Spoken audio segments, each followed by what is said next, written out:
नमस्कार दोस्तों। तो अब हम स्टार्ट करने वाले HTML के अंदर SEO टैग्स क्या होते हैं। ओके, पढ़ने वाले HTML के अंदर SEO टैग क्या होते हैं, हेड टैग क्या होते हैं। ओके, और हेड टैग के अंदर जो कोड लिखा जाता है वो किस तरह का होता है। ओके, हम लोग फेविकॉन क्या होता है ये भी डिस्कस करने वाले। ओके, इसके कॉन्सेप्ट को समझने वाले। टाइटल टैग क्या होता है इसके बारे में भी जानने वाले, टाइटल लिखते क्यों ये जानने वाले।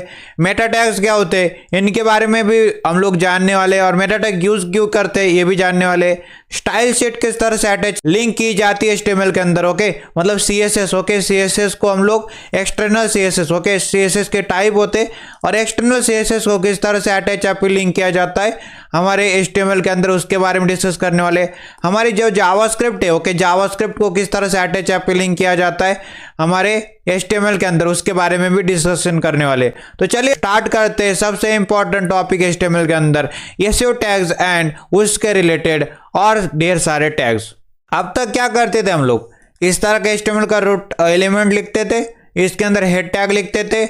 ओके, यहाँ तक हेड टैग कंप्लीट होता था। हेड टैग के कंप्लीट होने के बाद बॉडी टैग स्टार्ट करते थे।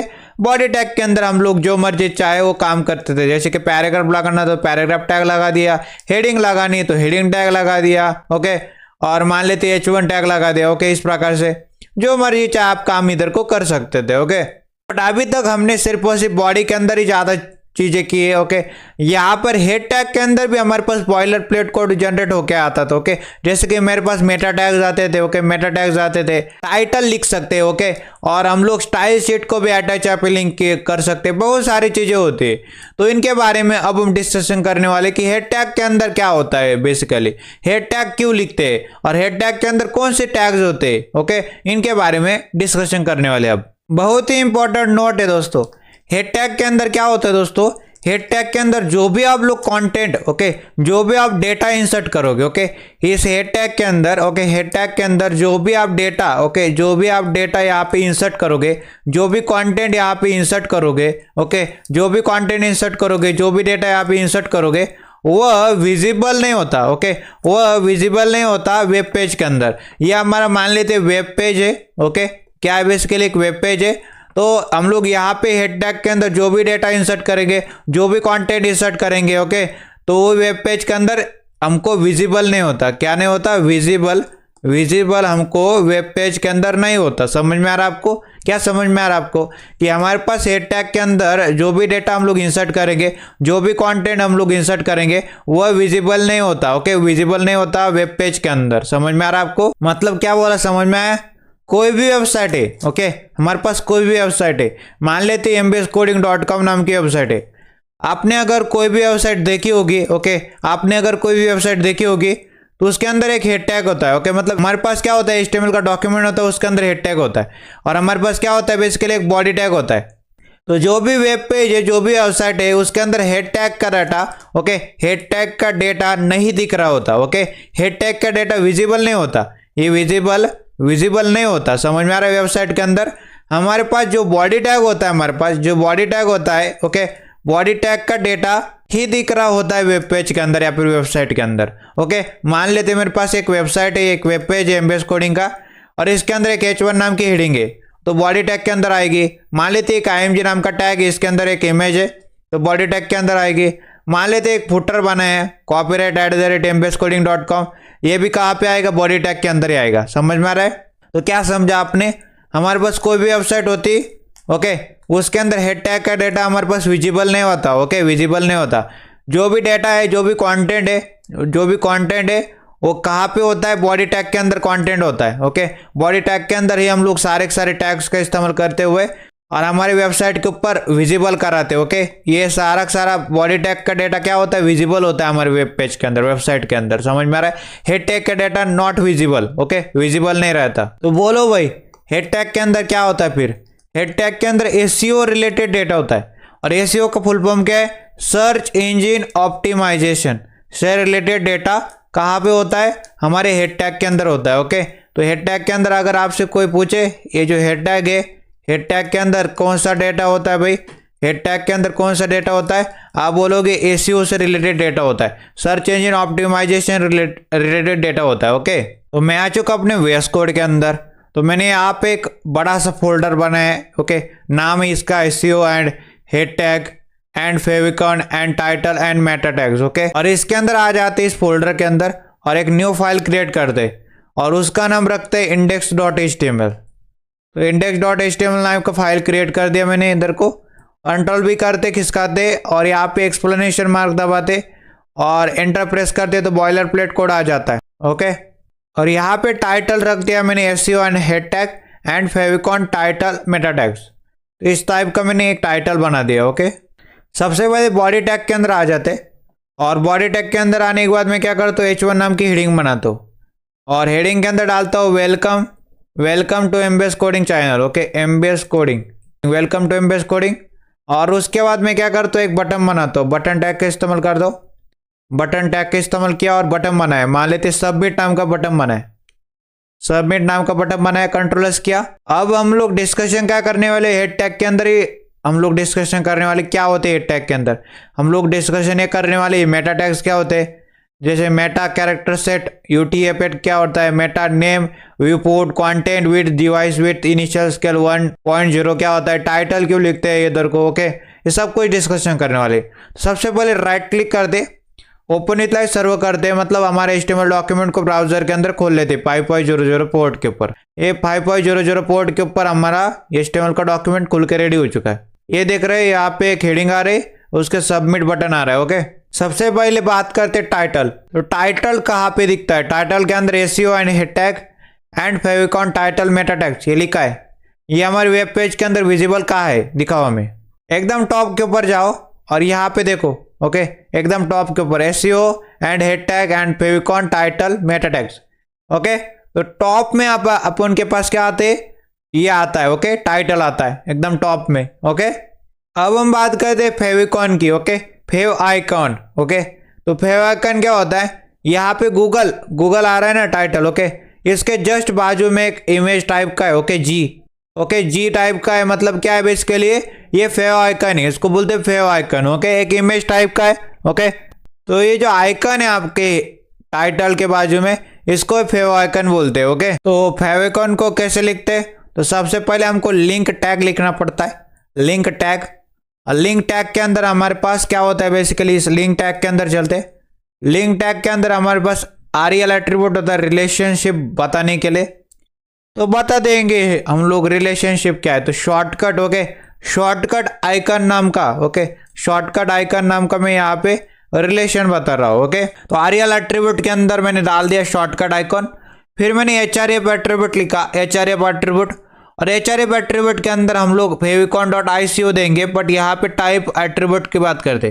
तो टाइप एट्रीब्यूट के अंदर हम लोग डालेंगे okay image, okay image slash, okay image slash x icon. Okay, इस टाइप का एक्स आइकन टाइप डालेंगे। ओके, क्या डाला मैंने, लिंक टैग बनाया, REL एट्रीब्यूट लिखा, शॉर्टकट आइकन डाल दिया।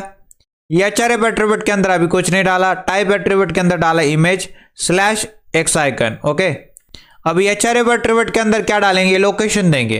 तो आपको भी क्या करना है बेसिकली, ये जो आपका फोल्डर है, ये जो रूट डायरेक्टरी मतलब क्या, अभी आपका जो फोल्डर है ओके उसके अंदर आपको क्या करना है, इमेजेस रखनी है। मान लेते मेरे पास एक इमेज है इस टाइप की, ओके, और दूसरी इमेज है profile.jpg, दो इमेज है। ओके, और मैं क्या करना चाहता हूँ, ये जो इमेज है बेसिकली इसको मैं क्या करना चाहता हूँ, फेव आइकन बनाना चाहता हूँ। ओके, तो इसका लोकेशन इधर को देंगे। तो यहाँ पे क्या देना है, हमको पाथ देना है, लोकेशन देना है। mbscoding.png डायरेक्टली दे दी मैंने। ओके, या तो ऐसा लिखिए, यहाँ पे डॉट स्लैश लगा के लिखो। ओके, डॉट स्लैश मतलब क्या होता है, रूट डायरेक्टरी होता है। ओके, रूट डायरेक्टरी के अंदर ये इमेज आपके पास, ये बता रहा हूँ मैं। ओके, रूट डायरेक्टरी मतलब डॉट स्लैश, और उसके बाद इसका लोकेशन पाथ। ओके, कंट्रोल किया, ब्राउजर के ऊपर चला, यहाँ पे टाइटल आ रहा है SEO and head tag favicon. Okay, इसके बाजू में हमारे पास यहाँ पे फेव आइकन आ रहा है। ओके, फेव आइकन आ रहा है, ये लोगो आ रहा है। ओके, लोगो आ रहा है, तो लोगो हमने लगा दिया, इसको भी बोलते हैं फेव आइकन। ओके, यहाँ पे देख सकते हैं, यहाँ पे हमारे पास लोगो आ रहा है,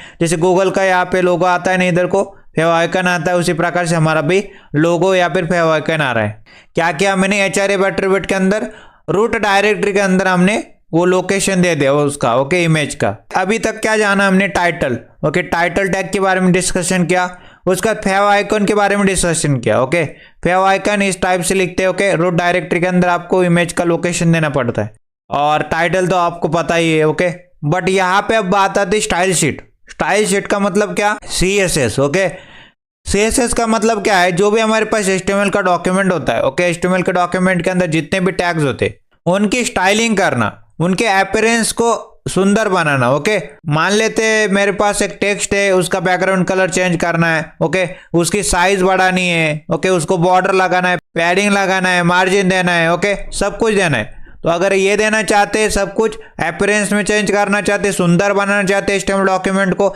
स्ट्रक्चर HTML डॉक्यूमेंट मतलब उसको सुंदर बनाना चाहते हैं, तो हमारे पास स्टाइल शीट होती है, CSS होती है। ओके, तो external style sheet, okay, external style sheet मतलब एक्सटर्नल फाइल बनाते, एक न्यू फाइल क्रिएट करते और उसका नाम रखते style.css। Okay, style.css। तो मैंने एक एक्सटर्नल स्टाइल शीट बना दी, इसको क्या बोलते हैं, हमारी एक्सटर्नल CSS की फाइल, तो style.css। अब हमारे पास HTML के डॉक्यूमेंट के अंदर चलो, हमारे पास h1 नाम का हेडिंग है, ओके, h1 नाम का एलिमेंट है। h1 नाम के एलिमेंट को मैं क्या करना चाहता हूँ, h1 नाम का जो बेसिकली टैग है, ओके, h1 नाम का एलिमेंट है, इसका मैं क्या करना चाहता हूँ, इसके ऊपर कलर, अभी क्या कलर आ रहा है, अभी कलर क्या आ रहा है, ब्लैक कलर आ रहा है। ओके, इसके कलर को मैं क्या करना चाहता हूँ, एक्वा करना चाहता हूँ। तो मैं क्या करूंगा, h1 नाम के एलिमेंट को सेलेक्ट करो और उसके ऊपर क्या कर दो, उसके ऊपर क्या कर दो, उसके ऊपर कलर, ओके, उसका कलर को क्या कर दो, उसके कलर को एक्वा कर दो। ओके, उसके कलर को क्या कर दो, एक्वा कर दो। कंट्रोल-S करते हैं और ब्राउजर के ऊपर चलते हैं। क्या ये हो पा रहा है, क्या ये हो पा रहा है, नहीं हो पा रहा है, क्योंकि मैंने जो स्टाइल शीट है, ओके, जो स्टाइल शीट है, style.css नाम की जो फाइल है उसको अटैच यहाँ पे लिंक करवाया नहीं अभी। ओके, index.html में हमने अभी तक अटैच ही नहीं करवाया उसको। ओके, तो बहुत ही सिंपल है, टैग के अंदर आ जाना है और आपको लिंक करना है CSS को, तो लिंक टैग का इस्तेमाल करना है, लिंक करना है इसलिए। और उसके बाद हमारे पास यहाँ पे एक REL एट्रीब्यूट होता है, रिलेशनशिप बताता है। REL एट्रीब्यूट के अंदर क्या डालेंगे, style sheet. Okay, style sheet, okay, style sheet डाल देंगे। फिर हमारे पास क्या होता है, href एट्रीब्यूट होता है। ओके, href एट्रीब्यूट होता है, href एट्रीब्यूट के अंदर लोकेशन देंगे हमारी स्टाइल शीट का, तो style.css नाम की फाइल है इस रूट डायरेक्टरी के अंदर। ओके, उसका लोकेशन देंगे। ओके, या तो इस तरह से लिखो, ओके, या तो इस तरह से लिखो, यहाँ पे ./ ओके, ./style.css, ./ का मतलब रूट डायरेक्टरी, रूट डायरेक्टरी के अंदर style.css नाम की फाइल है, उसको अटैच यहाँ पे लिंक करवा दो। ओके, कंट्रोल-S कर दे और ब्राउजर के ऊपर चलते। अब देखो h1 नाम की जो हेडिंग है उसके ऊपर कलर क्या चढ़ गया, एक्वा चढ़ गया। दूसरा कलर चढ़ाना चाहते तो वो भी चढ़ा सकते, मान लेते इसके ऊपर कलर चढ़ जा ग्रीन। ओके, ग्रीन चढ़ जा, तो ग्रीन चढ़ जाएगा इस प्रकार से। कंट्रोल-S किया, ब्राउजर के ऊपर चला, देख रहे होंगे आप इस टाइप से। h1 नाम की हेडिंग थी, वेलकम टू एमबीएस कोडिंग, इसके ऊपर ग्रीन कलर आ चुका है। ओके, समझ में आ रहा है आपको। एक्सटर्नल स्टाइल शीट, ओके, इसको बोलते हैं एक्सटर्नल स्टाइल शीट। जो भी हम लोग CSS की फाइल एक्सटर्नली बनाते उसको एक्सटर्नल स्टाइल शीट बोलते, और जो भी हम लोग इस index.html के अंदर ही CSS का कोड करते उसको इंटरनल CSS बोलते हैं। ओके, इंटरनली CSS को परफॉर्म कर सकते हैं, एक इनलाइन भी होता है इसके अंदर ही करते, दो चीजें यहाँ पे कर सकते हैं, एक चीज बाहर कर सकते हैं। ज्यादातर चीज ऐसे ही करते हैं हम लोग, बाहर एक एक्सटर्नल स्टाइल शीट, एक style.css बनाएंगे, index.html के अंदर लिंक टैग के अंदर उसको अटैच पे लिंक करवाएंगे और यूज कर लेंगे। ओके, इस प्रकार से। अभी तक क्या सीखा हमने, अभी तक सीखा हमने टाइटल क्या होता है। ओके, टाइटल टैग के बारे में हम लोग ने फेव आइकन के बारे में डिस्कशन किया, फेव आइकन क्या होता है उसके बारे में डिस्कशन किया। फिर हमने स्टाइल शीट के बारे में डिस्कशन किया, एक्सटर्नल स्टाइल शीट को किस तरह से अटैच आप लिंक करवाते HTML डॉक्यूमेंट के अंदर, इसको डिस्कस किया। अब हम जावास्क्रिप्ट की जो फाइल है, ओके, जावास्क्रिप्ट की जो फाइल है उसको किस तरह से अटैच आप लिंक करवाएंगे उसको देखते। तो यहाँ पे मैं क्या करता हूँ, यहाँ पे एक जावास्क्रिप्ट की फाइल बना देता हूँ। तो script.js नाम की एक फाइल क्रिएट करते, script.js इस टाइप से, और इसके अंदर क्या करते दोस्तों, थोड़ा सा कोड लिखना चाहता हूँ, घबराना मत। ओके, बहुत ही सिंपल से बताऊंगा, कोई चिंता वाली बात नहीं। मैं क्या चाहता हूँ, डॉक्यूमेंट के अंदर, ओके, हमारे जो HTML का डॉक्यूमेंट है, HTML का क्या है, डॉक्यूमेंट है। ओके, HTML के डॉक्यूमेंट के अंदर क्या करो, डॉक्यूमेंट के अंदर ऐड कर दो, क्या कर दो, ऐड, एक इवेंट को ऐड कर दो। इवेंट का मतलब क्या होता है, ये करने के ऊपर ये हो जाए। ओके, ये बटन के ऊपर क्लिक करो तो मान लेते कुछ भी वीडियो स्टार्ट हो जाए, ऑडियो स्टार्ट हो जाए, इस टाइप का। तो डॉक्यूमेंट के अंदर, HTML डॉक्यूमेंट के अंदर ऐड कर दो, किसको ऐड कर दो, एक इवेंट को ऐड कर दो। और कौन सी इवेंट, DOM कंटेंट लोडेड नाम की इवेंट को ऐड कर दो। और जैसे DOM कंटेंट लोडेड नाम की इवेंट ऐड हो जाएगी, तुरंत क्या हो जाए, एक फंक्शन को कॉल कर दो और उस फंक्शन को कॉल करने के बाद ही वो फंक्शन क्या करेगा, अलर्ट करेगा, एक मैसेज पॉपअप करेगा। कौन सा मैसेज, नमस्कार दोस्तों। अब हम देखने वाले इस टाइप का। ओके, यहाँ पे हम लोग क्या करना चाहते, कुछ कोड लिखना चाहते हैं। तो सबसे पहले कोड क्या लिखने वाले, देखो हमारे HTML का डॉक्यूमेंट है, या तो जानते होंगे एक HTML का डॉक्यूमेंट है। मैं चाहता हूँ इस HTML के डॉक्यूमेंट के अंदर क्या करूँ, मैं एक इवेंट को ऐड कर दूँ। ओके, क्या इवेंट ऐड करूँ, जैसे कंटेंट लोड हो जाए, जैसे रिफ्रेश कर दूँ, तुरंत मेरे पास क्या आ जाए, तुरंत मेरे पास एक अलर्ट बॉक्स के अंदर एक टाइप का अलर्ट बॉक्स आ जाए, इस टाइप का एक बॉक्स आ जाए और उसके अंदर एक मैसेज आ जाए। ओके, नमस्कार दोस्तों, इस टाइप का मैसेज आ जाए। ओके, तो यही बनाना चाहते हैं हम लोग। तो इसको कैसे बनाएंगे, बहुत ही सिंपल है। Document dot add event listener. Okay, add event listener मतलब क्या बोला, HTML डॉक्यूमेंट के अंदर एक इवेंट को ऐड कर दो। ओके, तो इवेंट को ऐड कर देंगे document dot add event listener. तो ऐड इवेंट लिस्नर नाम का एक मेथड होता है, एक फंक्शन होता है। राउंड ब्रैकेट हमारी फंक्शन की क्या है, निशानी। ओके, राउंड ब्रैकेट हमारी फंक्शन की क्या है, निशानी। अब इसके अंदर चलेगा और एक इवेंट को ऐड करना है। और कौन सी इवेंट को ऐड करना है, मान लेते डॉम कंटेंट लोडेड नाम की इवेंट को ऐड करना है। डॉम कंटेंट लोडेड नाम की इवेंट क्या करती है, जैसे रिफ्रेश करूं तो तुरंत क्या हो जाए, तुरंत मेरे पास जैसे मैं डॉम कंटेंट लोडेड मतलब कंटेंट को जैसे लोड करूं, तुरंत मेरे पास एक अलर्ट बॉक्स के अंदर एक मैसेज आ जाए। ओके, कौन सा, नमस्कार दोस्तों टाइप का। ओके, ये तो होगा एक इवेंट ऐड। अब जैसे ही इस इवेंट को ऐड कर दूं, तुरंत मैं क्या कर दूं, एक फंक्शन को कॉल कर दूं।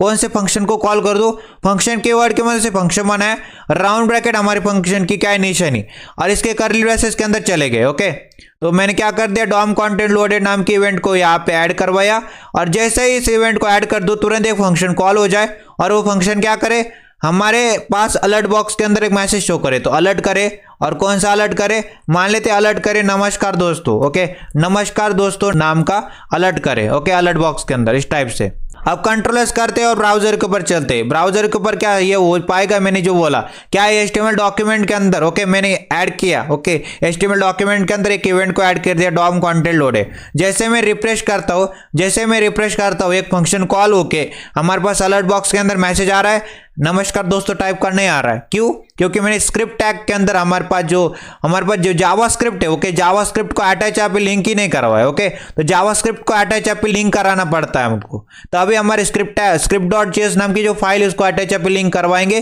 तभी ये काम स्टार्ट होगा, जावास्क्रिप्ट का काम स्टार्ट होगा। ओके, तो मैं आ चुका हूँ index.html के अंदर और यहाँ पे हमारे पास अगर जावास्क्रिप्ट को अटैच यहाँ पे लिंक करवाना है तो स्क्रिप्ट टैग होता है। स्क्रिप्ट टैग कैसे दिखता है, स्क्रिप्ट टैग इस टाइप से दिखता है, स्क्रिप्ट टैग। और स्क्रिप्ट टैग के अंदर आने के बाद मेरे पास क्या होता है, SRC एट्रीब्यूट होता है। ये SRC मतलब सोर्स, लोकेशन, पाथ। तो यह सोर्स कौन सा देंगे, डॉट स्लैश मतलब करंट डायरेक्टरी के अंदर स्क्रिप्ट डॉट जेएस है।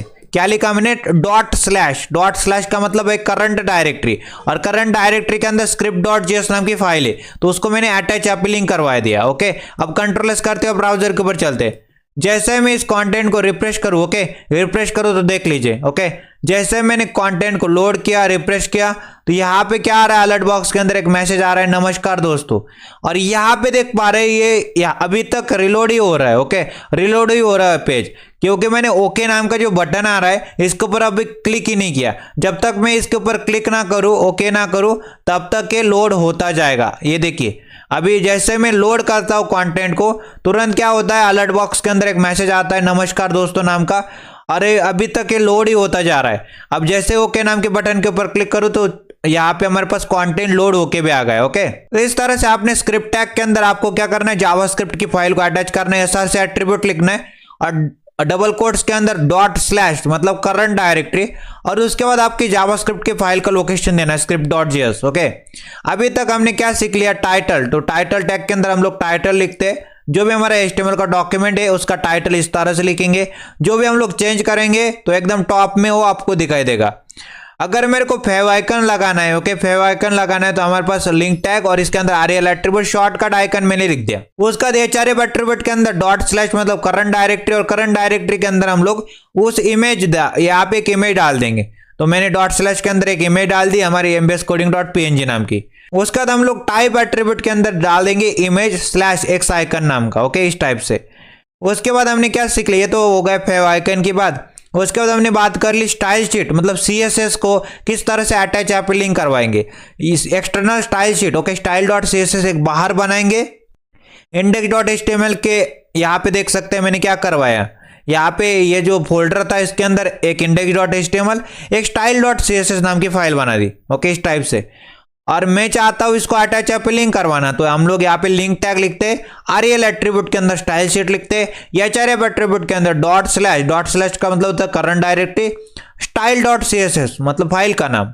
और उसके बाद हमारे पास उसी तरह से एक जावास्क्रिप्ट की फाइल बना दी script.js की, और उसको अटैच पे लिंक करवाएंगे। तो script.js के अंदर गया, कुछ कोड लिखा, document.add event listener, डॉक्यूमेंट के अंदर एक इवेंट को ऐड कर दो। कौन सी इवेंट को ऐड कर दो? DOM content loaded नाम की इवेंट को ऐड कर दो। जैसे मेरा कंटेंट लोडेड हो जाए तभी क्या कर दो, एक फंक्शन को कॉल कर दो, और वो फंक्शन क्या करेगा, अलर्ट बॉक्स के अंदर एक मैसेज दिखाएगा, नमस्कार दोस्तों टाइप का।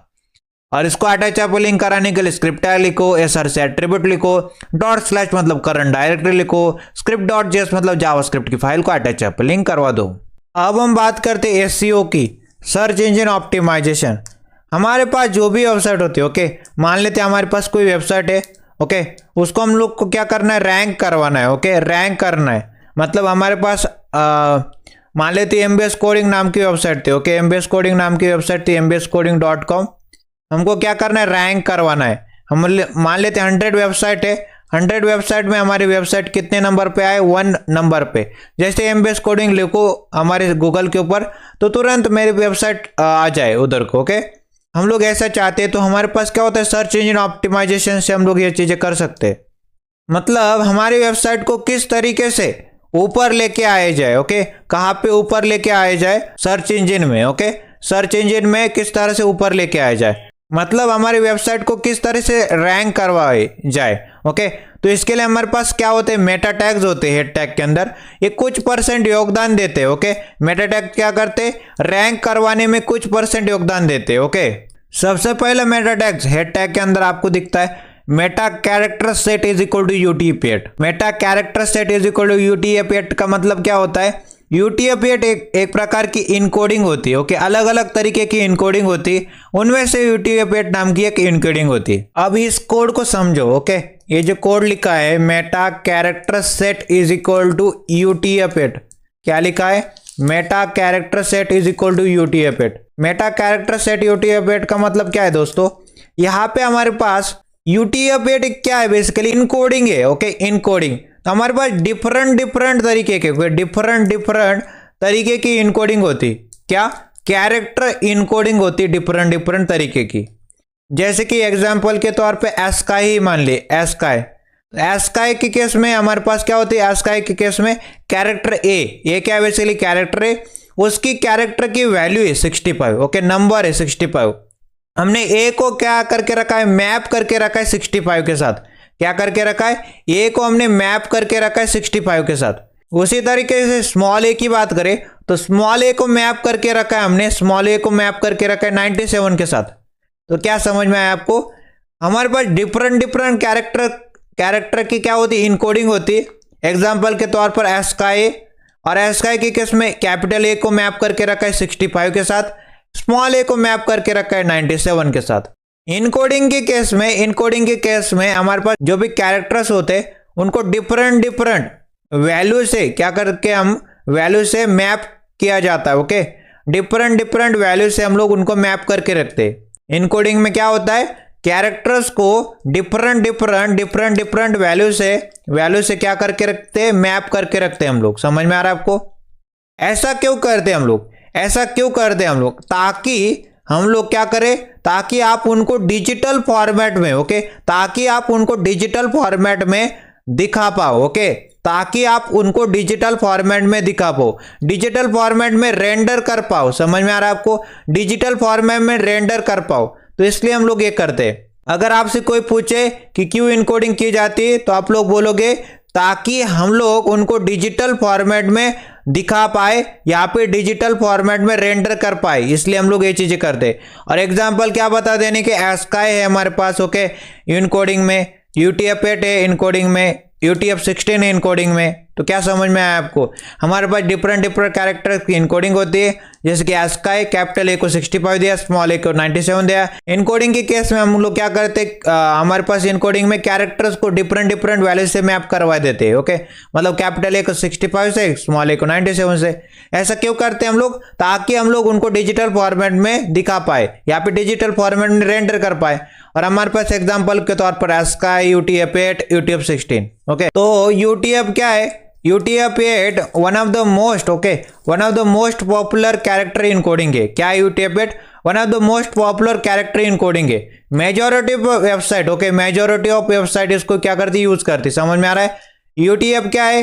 One of the most popular character encoding है। मेजॉरिटी ऑफ वेबसाइट इसको यूज करती है। तो हमने भी क्या करके रखा है, meta character set is equal to UTF-8 करके रखा है। ओके, तो क्या समझ में आया आपको? Meta character set is equal to UTF-8 से जो भी हम लोग बॉयलर प्लेट कोड जनरेट कर ले। ओके, जो भी हम लोग बॉयलर प्लेट कोड कैसे जनरेट करते हैं, एक्सप्लेनेशन मार्क दबाए, एंटर दबाए। Okay, boiler plate code generate कर रहे हैं, उसमें हम लोग कैरेक्टर की इनकोडिंग UTF-8 से करवाएंगे। ओके, UTF-8 से ही कराएंगे। जो भी हम लोग बॉयलर प्लेट कोड जनरेट कर रहे हैं उसमें कैरेक्टर की इनकोडिंग UTF-8 वाली होंगी। ओके, तो यही कोड बोल रहा है आपसे। तो मेटा कैरेक्टर सेट UTF-8 समझ में आया?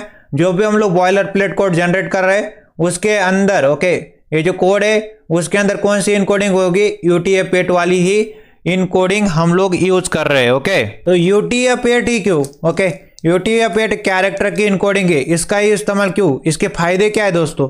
तो फायदा सिंपल सा, पहला फायदा क्या है, इसके अंदर क्या है, multi language. Okay, multi language का सपोर्ट है। ओके, मल्टी लैंग्वेज सपोर्ट है। Okay, multi language support add कर सकते हैं हम लोग इसके अंदर, मतलब बहुत सारे, ओके, बहुत सारे कैरेक्टर का सपोर्ट है इसके अंदर। ओके, बहुत सारे कैरेक्टर सपोर्ट करती है।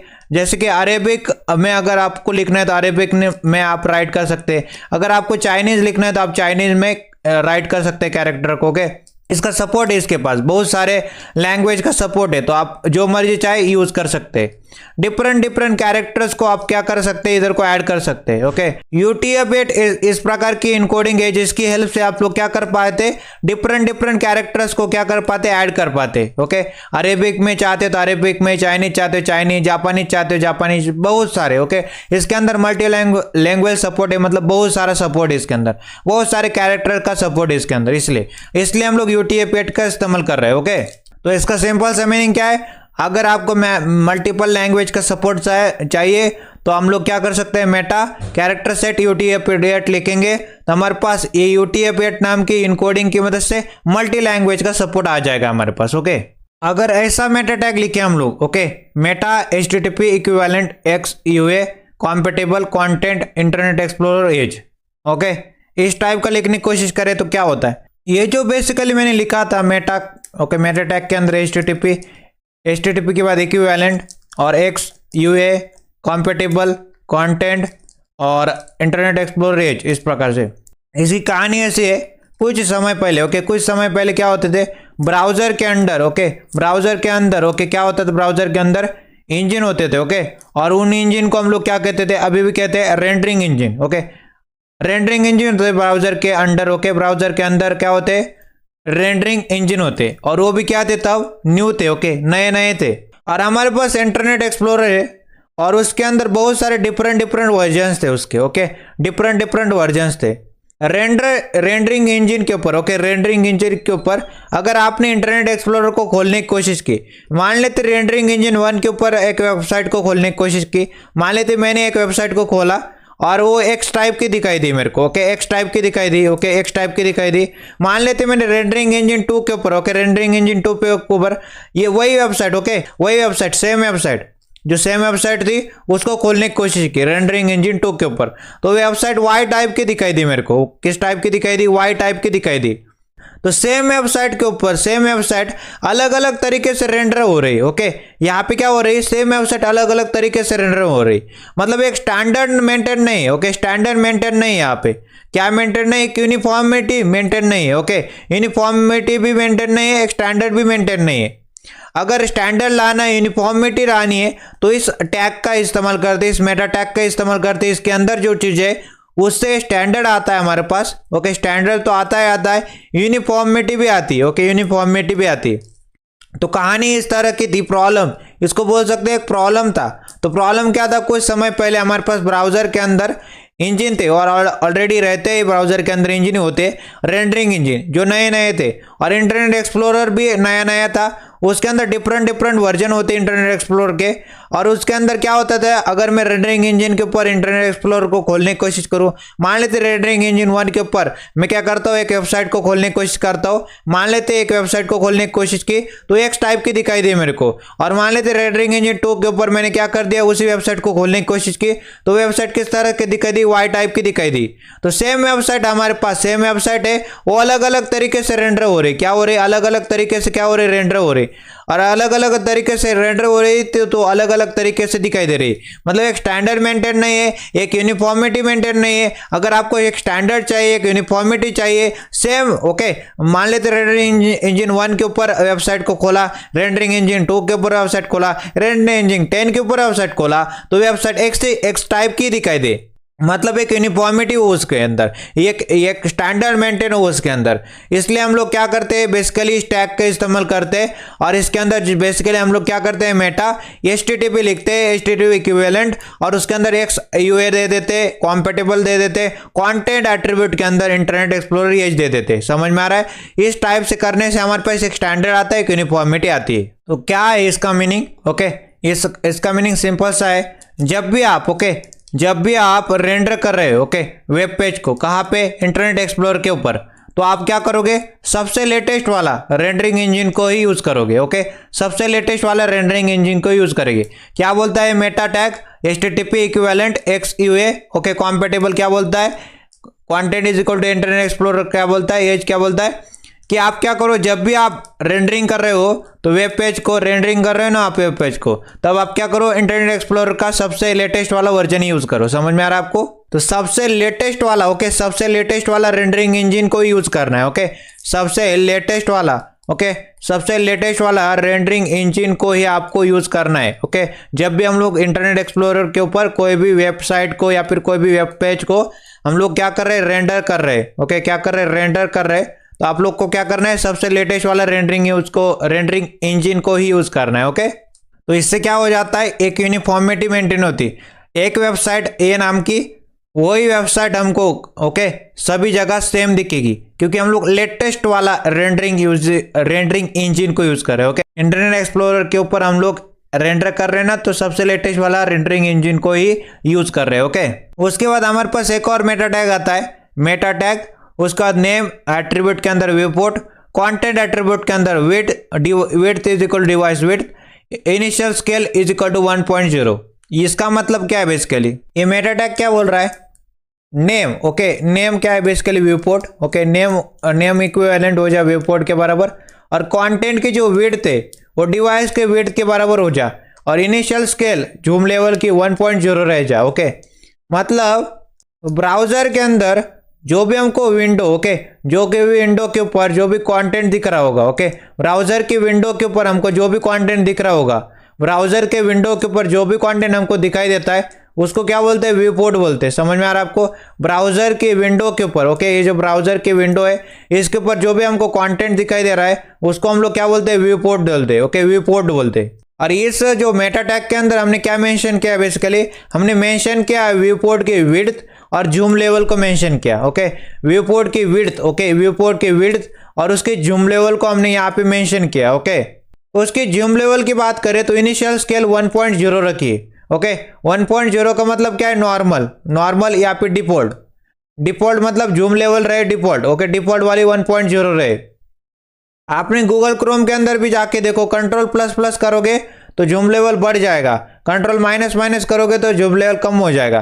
तो क्या बोल रहा हूं मैं, ब्राउजर के अंदर जो भी विंडो के अंदर ओके, जो भी विंडो के अंदर आपको कंटेंट दिखाई देता है ओके, जो भी कंटेंट आपको दिखाई दे रहा है ओके आपके आंखों से, उसको क्या कहते हैं, बेसिकली व्यू पोर्ट देखते हैं। ओके, मतलब ये बेसिकली इसके अंदर कंटेंट दिखाई दे रहा है ना, ओके, यहाँ पे कंटेंट दिखाई दे रहा है, उसको क्या बोलेंगे, उसको हम लोग व्यू पोर्ट बोलते हैं। ओके, हमारे वेब पेज का।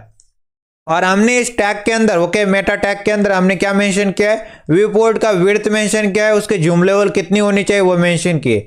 Initially scale okay, zoom level की क्या रहे, 1.0 रहे, मतलब 1.0 मतलब नॉर्मली रहे, डिफॉल्ट वाली रहे। ओके, मतलब जूम लेवल क्या रहे, नॉर्मल रहे, ये बोल रहा हूं मैं। अगर आपको बढ़ाना है, जैसे गूगल क्रोम के ऊपर गए, कंट्रोल प्लस प्लस किया तो उसका जूम लेवल बढ़ गया, कंट्रोल माइनस माइनस कर दिया तो जूम लेवल कम हो गया। तो मेटा टैग के अंदर नेम एट्रीब्यूट के अंदर व्यू पोर्ट डाला है, क्योंकि व्यू पोर्ट की बातें कर रहे हैं। और कंटेंट की विड्थ किसके बराबर रहे, कंटेंट की विड्थ बराबर रहे आपके विड्थ, कंटेंट की विड्थ डिवाइस के विड्थ के बराबर रहे। और इनिशियल स्केल हमेशा 1.0 रहे। ओके, इस प्रकार से बोल रहा हूँ। मतलब क्या बोल रहा हूं मैं, यहाँ पे क्या बोल रहा हूँ, कंटेंट। ओके, कंटेंट की जो विड्थ है वो डिवाइस के विड्थ के बराबर हो जाए। ओके, डिवाइस की विड्थ का मतलब क्या होता है, डिवाइस का विड्थ का मतलब होता है, मान लेते मेरे पास लैपटॉप है, अगर मैं लैपटॉप के ऊपर देख रहा हूँ तो लैपटॉप के डिवाइस के विड्थ से सेट हो जाए। ओके, और अगर मैं मोबाइल के ऊपर देख रहा हूँ, मान लेते, तो मोबाइल के ऊपर देख रहा हूँ, तो मोबाइल के ऊपर देख रहा हूँ तो डिवाइस की विड्थ कितनी हो जाए, मोबाइल के विड्थ के बराबर हो जाए। ओके, और अगर टैब के ऊपर देख रहा हो तो टैब के डिवाइस की विड्थ के बराबर हो जाए। ओके, ऑटोमेटिकली सेट हो जाए, इस तरह से बोल रहा हूं मैं। ओके, मतलब विड्थ क्या लेनी है, ये सब कुछ डिपेंड करने वाला है मेरे डिवाइस के विड्थ के ऊपर। ओके, तो बाय डिफॉल्ट 100% बोल रहा हूं मैं। ओके, अभी देख पा रहे हैं 100% है बाय डिफॉल्ट। अगर इसको कंट्रोल प्लस प्लस करूँ तो यहाँ पे बढ़ जाएगी, कंट्रोल माइनस माइनस करूँ, okay, control shift minus minus तो कम हो जाएगी। समझ में आ रहा है, ये फंडा बोला मैंने आपको, इनिशियल स्केल का, ये इनिशियल स्केल 1.0 का ये फंडा है। ओके, बाय डिफॉल्ट वाली जो नॉर्मल वाली वही रहे इनिशियल स्केल। और कंटेंट की विड्थ डिवाइस के विड्थ के ऊपर डिपेंड करे। ओके, कंटेंट की विड्थ किसके ऊपर डिपेंड करे, डिवाइस के विड्थ के ऊपर डिपेंड करे। समझ में आ रहा है, मतलब अगर मोबाइल है तो मोबाइल की डिवाइस के विड्थ के ऊपर डिपेंड करे तो सेट हो जाए मोबाइल की डिवाइस के विड्थ के इतना। अगर लैपटॉप है लैपटॉप की सेट हो जाए, अगर टैब है तो टैब की सेट हो जाए। ओके, अगर हम खुद से कुछ मेटा टैग लिखना चाहते हैं और बनाना चाहते तो भी हम लोग बना सकते। तो मान लेते मैं मेटा टैग लिखा, ओके, मेटा टैग इस टाइप से, और मान लेते मैं यहाँ पे नेम, ओके, नेम एट्रीब्यूट के अंदर गया, ओके, नेम एट्रीब्यूट लिखा, और नेम एट्रीब्यूट के अंदर मैंने डाल दिया डिस्क्रिप्शन। क्या डाल दिया, डिस्क्रिप्शन डाल दिया। समझ में आ रहा है, डिस्क्रिप्शन डालने वाला हो तो मैंने यहाँ पे मेटा टैग लिखा, नेम एट्रीब्यूट के अंदर डिस्क्रिप्शन डाल दिया, क्योंकि इसको मैंने पहचान दे दी कि यहाँ पे ये जो मेटा टैग है ये किसके बारे में, डिस्क्रिप्शन के बारे में। तो मैं यहाँ पे कंटेंट डालूंगा, और कंटेंट कौन सा डालूंगा, तो कंटेंट डालूंगा मैं, तो कंटेंट डालूंगा मैं MBS coding, okay, MBS coding providing, okay, MBS coding providing quality courses, okay, quality courses, या फिर quality skills courses, okay, quality skill courses for free, okay, quality skill courses for free, इस type से। Okay, मैंने क्या कर दिया, एक Meta tag बनाया। कौन सा मेटा टैग बनाया, जिसके अंदर नेम एट्रीब्यूट के अंदर डिस्क्रिप्शन है, इसकी पहचान दे दी नेम की, डिस्क्रिप्शन। इस मेटा टैग के अंदर डिस्क्रिप्शन डाल सकते हैं। कंटेंट एट्रीब्यूट के अंदर मैंने क्या डाल दिया, MBS coding providing, okay, MBS coding providing quality skill courses for free. अब कंट्रोल एस किया और ब्राउजर के ऊपर चला गया। तो यहाँ पे आने के बाद, ब्राउजर के ऊपर आने के बाद इसको ओके कर देते, और यहाँ पे ओके कर देते। क्या इसके ऊपर वो दिखेगा आपको, नहीं दिखेगा। क्या आपको दिखाई दे रहा है, नहीं दिखेगा। तो जो हम लोगों ने क्या बोला था, हेड टैग के अंदर जो भी हम लोग चीज़ें लिखते हैं वो हमारे विजिबल नहीं रहता। ओके, ये जो व्यू पोर्ट है, बेसिकली ये जो विंडो है आपके सामने, इसके ऊपर वो विजिबल नहीं रहता। ओके, बॉडी टैग के अंदर जो लिखते हैं वो विजिबल रहता है, कंटेंट लिखते हैं वो विजिबल रहता है। पर हेड टैग के अंदर जो भी चीजें लिखते हैं हम लोग, वो बैकग्राउंड में काम करते हैं। ओके, बैकग्राउंड में काम करती है। समझ में आ रहा है आपको, जो भी हम लोग मेटा टैग लिखते हैं वो बेसिकली एसईओ कॉम्पेटिबिलिटी को बढ़ाने के लिए होता है। ओके, मतलब सर्च इंजन को बताने के लिए होता है, कि उसको रैंक करने के लिए सर्च इंजन को बोलता है हम लोग। ये क्या बोल रहा है मैंने, यहाँ पे देखो, सर्च इंजन को बता रहे हैं कि MBS coding providing quality skills courses for free, ये दिखेगा। ओके, डिस्क्रिप्शन में दिखेगा। ओके, जब भी हम लोग कोई वेबसाइट बनाएंगे उसके डिस्क्रिप्शन में आपको दिखेंगे। ओके, समझ में आ रहा है आपको, ये डायरेक्टली नहीं दिखता, हमारे वेब पेज के अंदर देख सकते हैं, यहाँ पे डायरेक्टली नहीं दिख रहा, बट बैकग्राउंड में काम करते हैं। Okay, SEO point of view से इंपॉर्टेंट है। अब हम राइट क्लिक करते हैं और व्यू पेज सोर्स करते हैं। ओके, व्यू पेज सोर्स करते हैं, और यहाँ पे अगर आपको दिखाओ मैं, ओके, यहाँ पे देख सकते हैं मेटा टैग, नेम एट्रीब्यूट, और नेम एट्रीब्यूट के अंदर डिस्क्रिप्शन, कंटेंट एट्रीब्यूट, और कंटेंट एट्रीब्यूट के अंदर MBS coding providing quality skill courses for free. Okay, इस तरह से आपको दिखाई दे रहा है। लेट सपोज मैं क्या करता हूँ, गूगल के ऊपर जाता हूँ। ओके, गूगल के ऊपर जाता हूँ, मतलब गूगल सर्च किया सर्च इंजन में, तो यहाँ पे आपको क्या दिखाई दे रहा है, डिस्क्रिप्शन दिखाई दे रहा है। क्या डिस्क्रिप्शन दिखाई दे रहा है, search the world information including web pages, images, videos and more. Google has many special features to help you find exactly what you looking, ये दिखाई दे रहा है। जैसे मैंने यहाँ पे ये जो मेटा टैग बना है, ओके, डिस्क्रिप्शन के लिए, ओके, नेम एट्रीब्यूट के अंदर डिस्क्रिप्शन कंटेंट के अंदर इस टाइप को डाल दिया। उसी तरह के एक और मेटा टैग बनाते, तो मेटा टैग बनाते कीवर्ड के लिए बना रहे। ओके, कीवर्ड के लिए मेटा टैग बना रहे, और मेटा टैग एक सिंगल टैग होता है, इसके अंदर चले गए और यहाँ पे नेम एट्रीब्यूट के अंदर हमने डाल दिया कीवर्ड्स। ओके, क्या डाल दिया? कीवर्ड्स डाल दिया, इस टाइप से कीवर्ड्स डाल दिया। और कंटेंट एट्रीब्यूट के अंदर, कंटेंट एट्रीब्यूट के अंदर क्या डाल दिया? मान लेते कंटेंट डाल दिया कीवर्ड के टाइप में, तो मान लेते मैंने कीवर्ड डाल दिया एमबीएस कोडिंग। ओके, इस टाइप का कीवर्ड डाल दिया एमबीएस कोडिंग।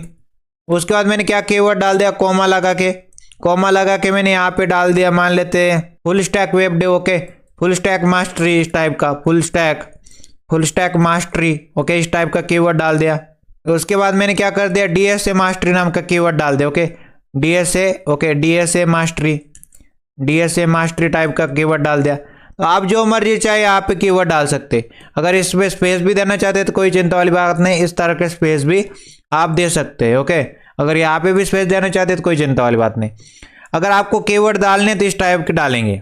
मेटा टैग लिखना है, नेम एट्रीब्यूट के अंदर कीवर्ड्स डालना है। ओके, कीवर्ड्स डालना है, समझ में आ रहा है? कंटेंट एट्रीब्यूट के अंदर क्या डालना है? एमबीएस कोडिंग नाम का कीवर्ड है, फुल स्टैक मास्टरी नाम का कीवर्ड है, डीएसए मास्टरी नाम का कीवर्ड है। ओके, आप जो मर्जी चाहे, जितने मर्जी चाहे कीवर्ड्स आप डाल सकते हैं इधर को। ओके, इस टाइप से हमने यहाँ तक बातें की है। ओके, अभी तक। अब मिलेंगे इसी तरह के नए वीडियो में, तब तक ले नमस्ते एंड गुड बाय।